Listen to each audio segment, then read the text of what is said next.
la vente a changé, les comportements d'achat aussi. On parlera closing, influence, mais aussi performance et accomplissement. Ta dose journalière de motivation pour que cette journée compte. Closing et influence. Hey guys, bienvenue pour ce nouvel épisode de Closing et Influence. Et aujourd'hui, je voulais parler de quelque chose qui était important. Hier, j'ai reçu dans mon groupe, le groupe d'ailleurs qui s'appelle Closing et Influence sur Facebook, j'ai reçu quelqu'un que j'estime beaucoup. Mais là n'est pas le challenge, c'est que je vais vous parler de cette personne qui s'appelle André Frank Planting et qui est le meilleur closer en Allemagne. Je l'ai reçu pour une interview d'1 heure. D'ailleurs, je pense que je vais en faire un podcast, une sorte de hors-série. Voilà.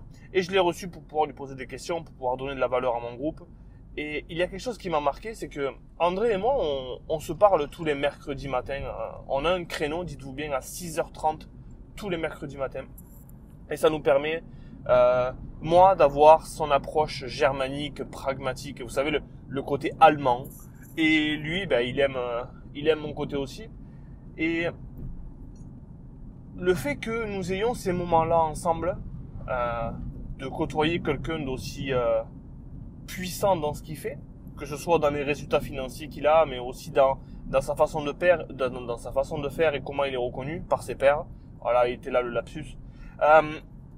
Je voulais vous faire ce podcast aujourd'hui par rapport à qui t'entoure. Il y a un proverbe qui dit alors, est-ce que c'est vrai, est-ce que c'est pas vrai? Tu es la moyenne des 5 personnes qui t'entourent. Eh bien, aujourd'hui, j'ai tenu, moi, à m'entourer de personnes qui me permettent de m'élever. Je suis désolé pour les autres, mais ce que je veux, c'est absolument écouter ceux qui font ce que je fais ou ceux qui ont déjà fait ce que je veux faire. Et ce podcast, il s'adresse à toi qui m'écoute et qui se dit oui, les gens ne comprennent pas ce que je fais ou je ne suis pas compris par les miens. Enfin, c'est la même chose. Les gens qui ne te comprennent pas ne doivent pas faire partie de ton cercle.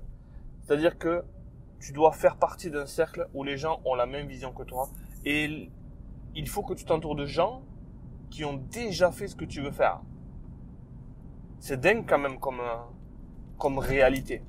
Et malheureusement ou heureusement, ça dépend de quel point de vue tu te places, pour être entouré de ces gens-là, il faut les payer. Et donc, c'est ce qui m'arrive à moi aujourd'hui. Je paye pour être entouré de gens qui ont fait 10, 20, 30, 50 fois plus que moi. Mais au moins, à leur contact, j'apprends, je grandis et ils me montrent le chemin qu'ils ont pris. Un petit peu comme à l'armée où c'est le supérieur qui te montre, selon les classes dans lesquelles tu es, et bien qui te montre la marche à suivre. Et donc, ce que je dis tout le temps aux gens, c'est qui tu écoutes. Qui tu écoutes. Est-ce que tu écouterais les critiques de quelqu'un de qui tu ne prendrais même pas les conseils? Répète-toi cette question-là. Est-ce que tu prendrais en considération les critiques de quelqu'un de qui tu ne prendrais même pas les conseils? Et donc c'est dans cette optique-là que moi je veux que tu partes, je veux que tu t'entoures de gens qui t'inspirent. Je veux que tu t'entoures de gens qui vont te permettre d'aller à ton prochain niveau. Pour ça, tu vas sûrement devoir les payer. Et payer ces gens-là, se mettre dans un environnement comme ça, c'est la seule façon que tu auras de grandir parce que ton environnement actuel t'amène tes résultats actuels. Est-ce que c'est vrai ou est-ce que c'est faux? Dis-moi, pose-toi la question et j'aimerais bien que tu me dises soit en commentaire, soit quelque part que tu viennes m'écrire. Est-ce que c'est vrai que ton environnement actuel t'amène tes résultats actuels? Voilà. J'espère que ce podcast t'a plu. Je te souhaite une excellente journée. Je sais qu'elle va bien se passer pour toi parce que tu l'auras choisi. Tu es maître de ton environnement. Tu décides si tu passes une bonne journée ou pas. On se dit à très vite pour le prochain épisode de Closing et Influence. Bye bye.